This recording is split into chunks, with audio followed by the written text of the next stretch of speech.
Hello, Facebook, Internet. Welcome to On My Shelf. You'll notice our surroundings are a little bit different today. I decided to film in this, this is our alcove off of the sanctuary. We just got some new chairs and new furniture, and we're starting to put the finishing touches on our redesign of the foyer and the hallway. So I thought this would be a good place to film, but it does mean that I'm in the main hallway of the church. I have no idea if the audio is going to be more echoey, but you will, if somebody walks in, you're going to be able to hear them because there's no door in the way. So, live television, what can you do? Well, not television, you know what I mean. Anyway, this week we are continuing our series on prayer. And the sermon series has been on prayer, and the sermon was on confession, the part of prayer that makes everybody uncomfortable. And so what I decided to do is, for the book review for this week for On My Shelf, is we're going to talk about a very interesting little book, and it is little. It's a pretty short read, and it's called Glittering Vices by Rebecca DeYoung. And this book is about the 7 deadly sins. And it's very intriguing. I read this book. This was the first theology book that I read after I graduated from seminary. I don't remember where I came across it, somewhere in seminary, but it wasn't assigned in a class, and so I kind of set it aside. And when I was done with seminary and I could read whatever I wanted, this was the book that I chose. And it's really interesting because it takes a look at the list of the 7 deadly sins, and it explains where this list came from and why the list is helpful, and it explains the antidote to each of those deadly sins. So what I want to do is I want to start by explaining what the deadly sins are. The list of the 7 deadly sins does not come from the Bible. Where it comes from is, and they're not deadly. The term deadly, you have to know what it means. It doesn't mean that they are especially difficult to forgive or anything like that. It means they are the sins that are especially harmful, especially difficult to overcome. And it actually comes from this tradition of people in the ancient church who decided that in order to live out what Jesus commanded, they needed to sell everything they had and go into poverty and solitude. And it's the beginning of the monastic movement, monks and nuns. And in the very early church, the 200s and 300s, is when this tradition started of people selling everything they had and going into the desert. And so we call these people the desert fathers and mothers. And they basically would dedicate their lives to holiness and to trying to get rid of all the sin from their lives and embrace virtue. And what happened was, over time, they would talk and work with each other and wrestle with sin, and the same sins kept coming to the front. And this tradition built of all of these Christians observing the same kind of tendencies in themselves. And so what ended up happening over centuries is they formed a top 7 list of the sins that were the most difficult to deal with, and that every person pursuing holiness was going to struggle with. So it's not something that's authoritative from Scripture or anything. It's not like they're especially deadly in the sense of your salvation at all, but it comes from this tradition of people working together and on trying to be better Christians and finding that these were the things that they really struggled with. And the main observation that this book makes that I find really helpful is it's actually right there in the title. It calls them glittering vices. And I think that's a quote from St. Augustine. But what it means is that these vices, they are attractive because they come from disordered passions. They take good things and they treat them and they twist them around. And so they take things that are good, but they make them more important than they should be, or they take our values and our passions and they put them out of order. And so that's what makes them really powerful, is that you'll feel this passion for something that is important and is good, but it's the wrong way to express it, or you're treating it as more important than other things. And that's where it gets twisted, and it's hard to tell because it's a good thing, but you want it in the wrong way. So, for instance, one of the 7 deadly sins is wrath or anger. And one of the observations that she makes is that anger can be a very good thing. Anger is basically the way we emotionally respond to injustice. When something is wrong and is not the way it should be, then we respond with injustice, or we respond with anger. Okay, but anger becomes a problem when we respond either with far more anger than the injustice actually deserves, or if our anger is tied to something, to the wrong standard of justice, right? So maybe somebody accidentally steps on my toe and I fly off the handle. I mean, they hurt me, but it didn't deserve that much of a reaction. That would be wrathful. That would be wrong anger. But also, I might get angry at something that I don't have a right to be angry at, but it's just because it gets in my way. You know, like I might get angry that someone gets in front of me when I'm merging in traffic, and I might get really angry with them, even though that's what merging is supposed to be, right? That's how traffic is supposed to come together. They're supposed to pull in front, but I get angry because I don't actually want things to be fair. I want everything to be in my favor. Does that make sense? And so the problem becomes that I'm getting angry not because things are actually unfair, but because things aren't the way I want them to be. And so anger is actually a good thing, and it's an important thing. We're supposed to get angry when we see injustice in the world. But when we get the wrong level of angry, or when we get angry over the wrong things, that's when it becomes one of these 7 deadly sins. And so in each one of these, she talks about the particular sin and how it turns things on its head and how it twists us around. And I find this really valuable because it's kind of like taking a psychology class. I remember the first psychology class I ever took, the professor said, be careful because every single disease that we talk about, every single mental disorder we talk about, you're going to think you have it, and you don't. And the same thing happens when you read this book and you look at the 7 deadly sins. Every single one of them, you're going to say, I have that. Of course, in this case, the truth is you do. But you probably don't have it to the degree that you may think you do. But every one of these is something that we deal with. So what I want to do is I want to briefly go over, name and identify the 7 deadly sins. Envy, vainglory, sloth, avarice, anger, gluttony, and lust. I just counted on my fingers, so that was 7. Okay. So envy. Envy is when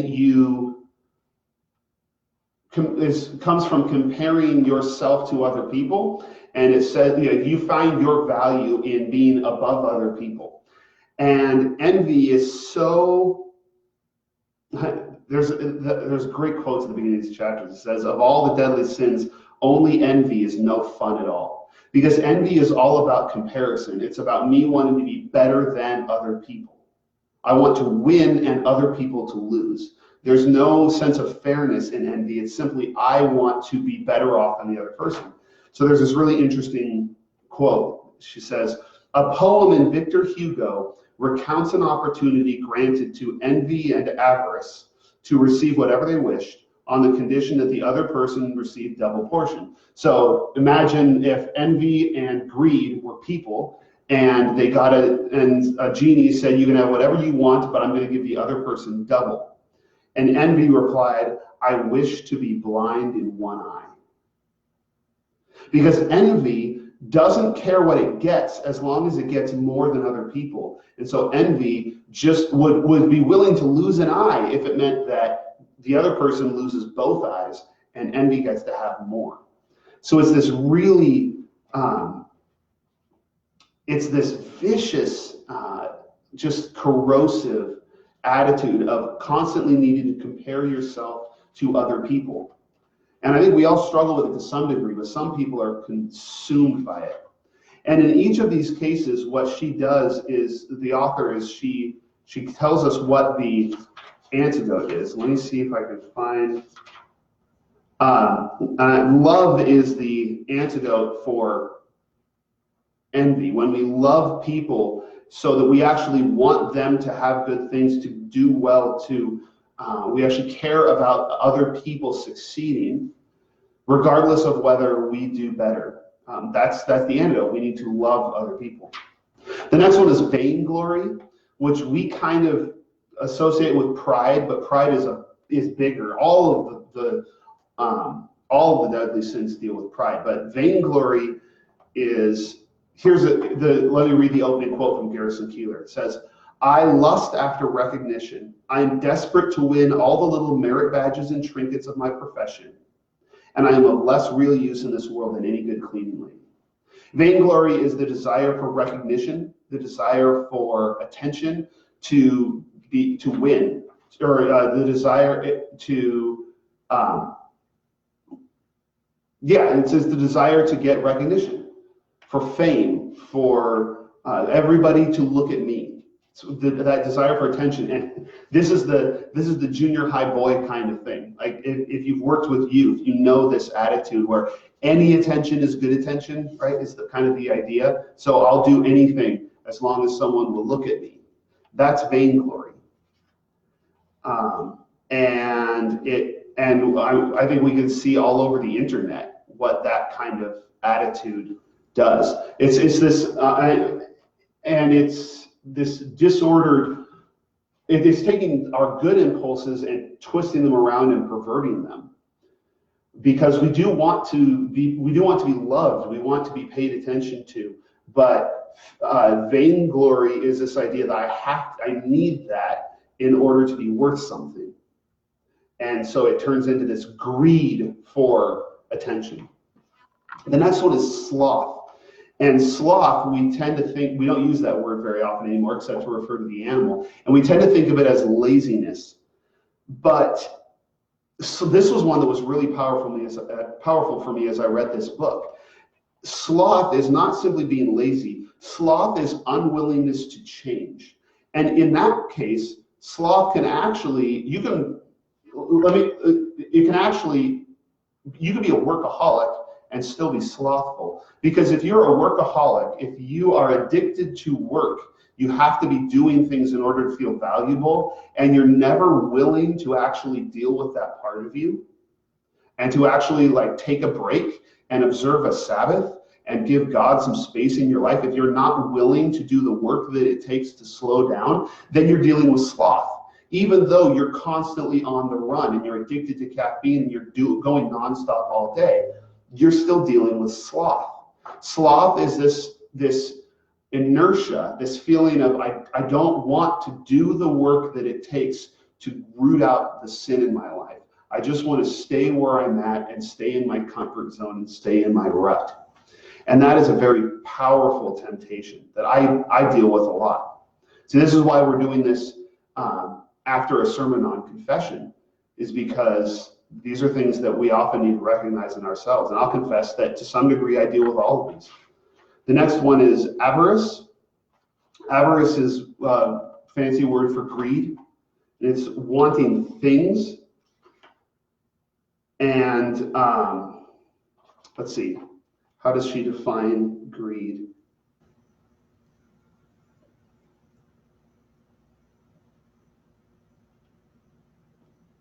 Avarice is an attachment to things, that we find value in the things that we own.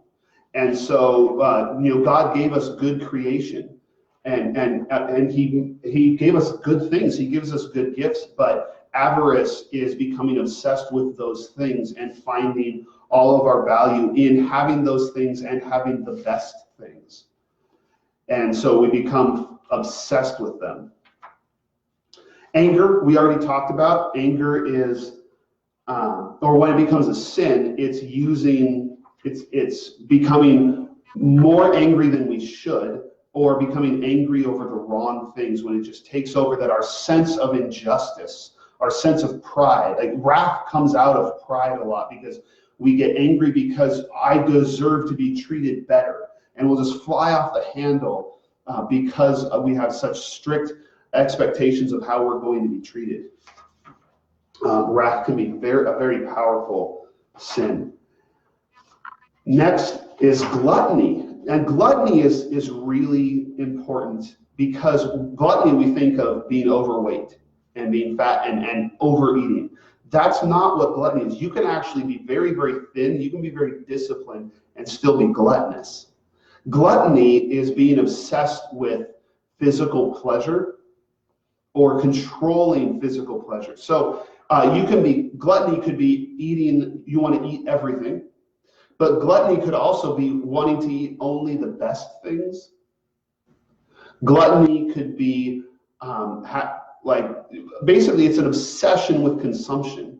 And you can be obsessed with food by wanting to eat the most. You can be obsessed with food by wanting to eat the best, like the most expensive. You want caviar and really and lobster and expensive foods. Or it can even be an obsession with health foods. Some of the people who are the most obsessed with food are very healthy and very thin, and they're absolutely consumed by their obsession with the food that they put into their body.